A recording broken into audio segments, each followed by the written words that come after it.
Les Antillais dans le monde avec caribexpat.com. Et notre premier rendez-vous avec Elodie Aubry au Kansas. Oui, la jeune Sainte-Martinoise de 26 ans y vit depuis maintenant 8 ans. Elle est arrivée en tant qu'étudiante. Aujourd'hui, elle est devenue créatrice de mode. Bonjour Elodie. Bonjour. Alors, ça fait 8 ans que tu es aux États-Unis, plus précisément au Kansas. Qu'est-ce qui t'a amené là-bas? Je suis venue pour apprendre l'anglais et étudier la mode et le business. Donc maintenant, j'ai mon diplôme en business et en mode. J'ai appris énormément de choses et je suis prête à maintenant créer ma marque de vêtements qui s'appelle LOD. Alors, quand tu es arrivée, tu étais étudiante, c'est ça? Oui, j'étais étudiante. Ça s'est passé comment, ton installation? Ça s'est passé très bien parce que mon frère était déjà sur place. Donc, je suis restée avec lui pendant un petit moment et... D'accord. Donc, il a pu te faire découvrir la ville pour pouvoir t'adapter. Tu t'es vite adaptée? J'ai eu du mal au début parce que je parlais pas très bien l'anglais. J'ai dû prendre des cours pour pouvoir apprendre la grammaire, le vocabulaire, etc. Donc, c'était pas super facile, mais j'avais tellement envie d'apprendre l'anglais. Et puis, j'aimais beaucoup le French Prince of Bel-Air. Donc, je voulais pouvoir parler comme lui. D'accord. Et tes études t'ont duré combien de temps? Elles ont duré à peu près 6 ans. Après, j'aime beaucoup l'école. Donc, j'ai pris des cours dont j'étais pas obligée de prendre, comme des cours en marketing ou des cours d'art, de graphic design. Est-ce que les frais de scolarité là-bas sont élevés? Oh, c'est super élevé. C'est très, très élevé. Et si quelqu'un essaie de venir étudier aux États-Unis, il faut savoir que c'est très, très cher. Et mes parents, mon père était là pour moi et il a payé pour tous les frais de scolarité, ce que je remercie énormément pour ça. Et j'ai eu certaines bourses aussi, donc tu peux, en tant qu'immigrante, tu peux avoir des bourses ou gagner des prix. J'ai gagné des prix, donc j'ai pu avoir quelques cours qui ont été payés pour moi. Sinon, c'est super, super, super cher. Super cher, ça veut dire quoi exactement? À peu près, une année peut coûter à peu près $18 000. Et ça, c'est vraiment minimum. Donc $18 000 et ils vous demandent quoi pour pouvoir être accepté dans l'université? Sur quels critères qui se basent? La plupart du temps, ils veulent juste l'argent. Donc si tu peux payer, tu peux aller à l'école. Sinon, il faut avoir, dans mon cas à moi, il fallait que j'ai des B et des A, donc ce que j'avais. Donc de bonnes notes, j'ai commencé, voilà, de très bonnes notes. Et ils peuvent t'accepter. Mais en général, lorsque tu as de l'argent, tu peux faire tout ce que tu veux. Aux États-Unis, lorsque tu n'es pas française et que tu es sur place, il y aura des bourses ou pour les Native Americans, où il y aura des bourses parce que tu es peut-être une minorité. Il y aura des bourses parce que il y a énormément de bourses. Il y a énormément de bourses et ça t'aide à pouvoir payer moins cher. Mais si tu as des très très bonnes notes, tu peux avoir encore plus de bourses parce qu'ils vont te payer un plus de cours pour toi. Comment ça se passe les cours là-bas? Est-ce que c'est comme en France ou comment ça se passe? Le professeur a un programme et en général c'est tous les semestres. Les cours sont tous les semestres et donc il y a un programme qui va suivre. T'as pas forcément besoin de participer. Les profs ils viennent, ils donnent leurs cours, faut prendre des notes et ensuite il faut repartir. Les tests sont assez faciles parce que en général c'est du mot à mot. C'est pas très compliqué. Pour moi, ce n'était pas très compliqué. Tu as dû passer un concours d'entrée pour pouvoir intégrer l'université? J'ai dû passer un concours. Bon, j'ai pas passé un concours, mais j'ai dû passer des tests pour montrer que je pouvais comprendre l'anglais. Ou il faut avoir un niveau minimum pour pouvoir passer à l'université. Je crois que ça s'appelait le TOEFL. Et j'ai dû parler à l'immigration entre guillemets de l'école. À regarder le score de mon TOEFL, ils m'ont dit ok, c'est suffisant pour pouvoir venir à l'université et prendre des cours. Ils ont regardé mes diplômes aussi, donc ils ont regardé les notes que j'avais aussi au lycée. Je ne sais pas, et ils ont dû faire la conversion entre les notes américaines et les notes françaises, et ils m'ont admis. Au tout début, lorsque je suis rentrée, je n'avais pas le droit de travailler à l'extérieur de l'école. Et petit à petit, ils me donnent l'autorisation parce que j'ai le droit de faire des stages en fonction du diplôme que j'essaie d'avoir. Pourquoi tu n'as pas le droit d'être en dehors de l'école? Parce que le visa s'appelle F1 Student Visa, et lorsque c'est un visa pour les étudiants, ils te permettent pas de travailler ou avoir peut-être un maximum. Il y a un minimum d'heures à respecter et un maximum aussi d'heures à respecter.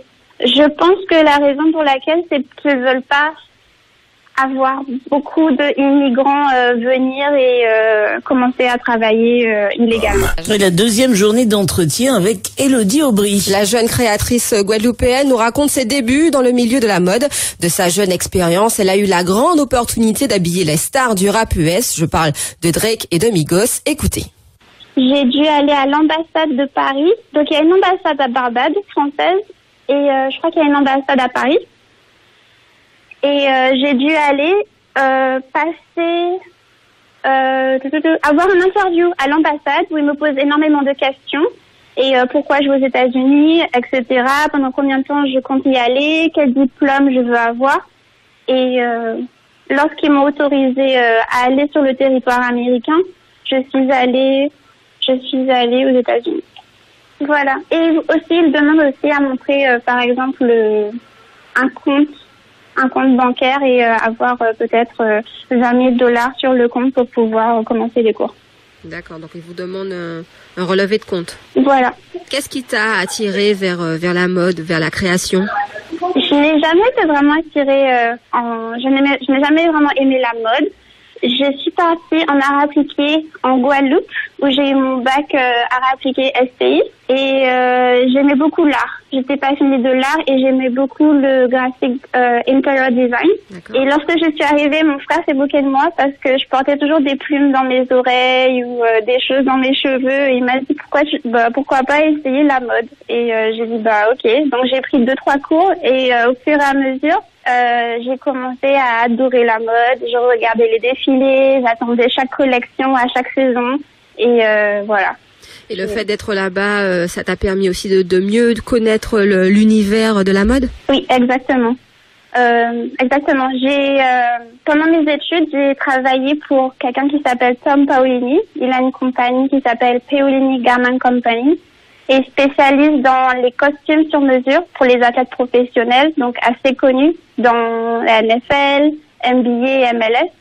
Donc j'ai eu l'opportunité de pouvoir habiller certains époux de ces athlètes. Donc petit à petit, je réalisais que je rentrais dans l'univers de la mode, et j'ai voulu vraiment développer et essayer d'habiller de plus de personnes. Donc c'est devenu un challenge. Et de cette expérience-là, j'ai eu aussi l'opportunité de pouvoir travailler sur la garde-robe de Drake, donc le rappeur, et de Migos, le groupe de rappeurs de Atlanta, aux côtés de leur styliste pour leur dernière tournée. Donc c'est juste plusieurs choses qui se sont enchaînées, et maintenant je veux créer ma marque de vêtements. Et comment cette opportunité est arrivée? Alors Tom Paolini, qui est devenu mon mentor, il m'a appelé peut-être la veille où ils arrivaient sur Kansas City à Missouri, où j'étais. Et il m'a dit, ok, on a besoin de quelqu'un qui peut faire des retouches rapidement et qui peut être là 24 heures sur 24. J'avais des longues heures. Je travaillerais peut-être de 6 heures jusqu'à 2 heures du matin pour reprendre à 8 heures. Ton travail consistait à quoi exactement? Il consistait à être pas l'assistante de la styliste, mais en quelque sorte oui, parce que je connais très bien la construction des vêtements. Donc lorsqu'il fallait faire une retouche ou donner mon opinion, je suis là. Je suis là pour aider. Et donc du coup, maintenant que tu sais que tu as pu habiller de grandes stars, maintenant ton rêve serait de multiplier ton portefeuille de contacts et de stars, évidemment. Oui. Et c'est très important parce que la marque que je suis en train de créer, qui s'appelle LOD, ça veut dire Living Our Dreams, donc vivre de nos rêves. Elle est importante parce qu'elle me représente. Elle représente qui je suis. Je suis née à Saint-Martin et mon père il est blanc et il est normand, et ma mère elle est noire guadeloupéenne. Donc et j'ai beaucoup voyagé avec mon père. On a voyagé en Amérique latine, en Europe et aux États-Unis. Donc j'ai un mélange de tout, et j'aime bien être influencée par différentes cultures Et j'avais envie de fusionner mes deux cultures françaises et antillaises et créer une ligne de vêtements par rapport à ça. Je pense aussi que c'est pas un mouvement, mais je vois beaucoup de métis ou de personnes qui viennent de plusieurs mondes différents ou différentes cultures qui essaient de retrouver une marque qu'ils pourraient porter. Les Antillais dans le monde avec caribexpat.com. Et le dernier jour d'entretien avec Elodie Aubry, basée au Kansas depuis 8 ans. La jeune créatrice de mode nous parle de sa marque de vêtements qu'elle a nommée LOD, Living Our Dream. Je vous propose de l'écouter. Pendant quelques années, avec ma famille, on essayait de trouver un style et de s'approprier peut-être un style distinct où on se dit « Ok, ça c'est LOD ». Et on a réalisé que ce qui fait LOD, c'est le fait que je ne vais pas forcément me mettre dans une boîte. C'est très coloré, c'est aussi très classique, c'est élégant, mais j'ai pas envie de m'enfermer dans une boîte. Donc je vais dire que c'est pour tout le monde. Pour le moment, je me concentre beaucoup sur les femmes qui veulent sortir, qui ont confiance en elles et qui aiment bien peut-être mettre leur culture antillaise en avant. Et tu as commencé ta création à partir de quand? Je viens de commencer. J'ai quelques créations, donc si vous allez sur mon Instagram, qui c'est LOD by Elodie Aubry, vous pouvez voir 2-3 créations, mais je suis en ce moment en train de créer une collection qui s'appelle L'ennui de Condajournée. Et ça va être une collection pour les femmes qui vont sortir et qui vont dans des événements. Donc, si Cardi B m'appelle, elle va sur le red carpet, mais peut-être qu'elle portera ça. Ah, ben, ce sera ton rêve, on imagine, hein, habiller Cardi B, habiller Beyoncé, etc. On imagine que c'est ça l'objectif. Oui. Alors, tu as beaucoup parlé des femmes. Est-ce que ta création est aussi mixte pour les hommes, pour les enfants aussi, ou les jeunes, les ados? Pas encore, mais j'aimerais beaucoup habiller les hommes et j'aimerais vraiment habiller Machel Montano parce que j'aime beaucoup. Je faisais le carnaval de Trinidad et j'ai trop aimé. Et je l'ai rencontré à l'aéroport de Atlanta il y a 2 ans. On a échangé nos coordonnées, donc je n'ai pas encore utilisé ce contact, mais quand je suis prête, j'aimerais bien l'habiller. J'ai envie d'habiller tout le monde. J'ai envie d'habiller une femme qui est professionnelle et qui a envie d'être habillée bien. Mon but, c'est vraiment de mettre en avant la culture antillaise et pour la mettre en avant, je dois habiller des personnes qui sont connues. Mais je n'ai pas envie d'habiller que les célébrités. J'ai envie que plein de personnes puissent porter mes créations. J'ai envie de dire un âge, j'ai envie de dire de 25 ans à 35 ans ou à 50 ans, mais j'ai pas vraiment d'âge. Je pense que la personne qui voit mes créations ait envie de la porter parce qu'elle pense qu'elle s'identifie à ce vêtement qu'elle le porte. Parlons maintenant de ta vie un peu au Kansas. La vie là-bas, comment elle se passe? Le coût de la vie, ça va, c'est bien. Il n'y a pas beaucoup de transport, donc j'ai ma propre voiture, mais c'est pas New York, donc j'ai pas besoin de dépenser énormément sur un logement. Et c'est pas LA non plus. C'est en plein milieu des États-Unis, donc ça me permet de voyager de ville en ville assez rapidement. Et non, c'est une bonne ville pour pouvoir commencer, avoir assez d'espace et ne pas beaucoup dépenser. Quel est le budget moyen quand on vit au Kansas? Avec 1 500 $ par mois, c'est confortable. Les loyers sont chers là-bas ou pas forcément? Non, pas forcément. Ça dépend moi, ça dépend ce que je cherche. Si je cherche juste un studio, je peux trouver un studio à pas cher à peut-être 700 ou 800 $ par mois. Mais après, il y a certains plans pour les étudiants. Je dirais des studios qui coûteraient peut-être plutôt 500 $ par mois. Est-ce qu'il y a des activités intéressantes à faire au Kansas? Pas énormément. Kansas City, c'est quand même Kansas City. C'est pas la plus grande ville aux États-Unis. Donc, il n'y a pas grand chose à faire. Il y a des jolis musées. Alors, ce que je trouve pas au Kansas, c'est mes magasins de tissus. J'en ai pas énormément, donc j'achète beaucoup de tissus en ligne. Ou soit je vais directement à New York pour en acheter. D'accord. Et tu as rencontré du monde là-bas? Tu as formé un groupe d'amis? Oui, j'ai un groupe d'amis et j'ai aussi beaucoup de personnes que je connais professionnellement. Pardon. Et Oui, je sais bien où je suis pour le moment. Les gens sont abordables facilement au Kansas? Oui, ils sont très abordables. Donc, alors moi, je parle bien anglais, mais j'ai un accent français.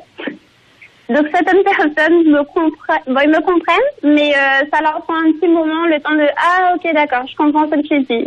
Ça leur prend peut-être 2-3 minutes le temps de comprendre mon accent.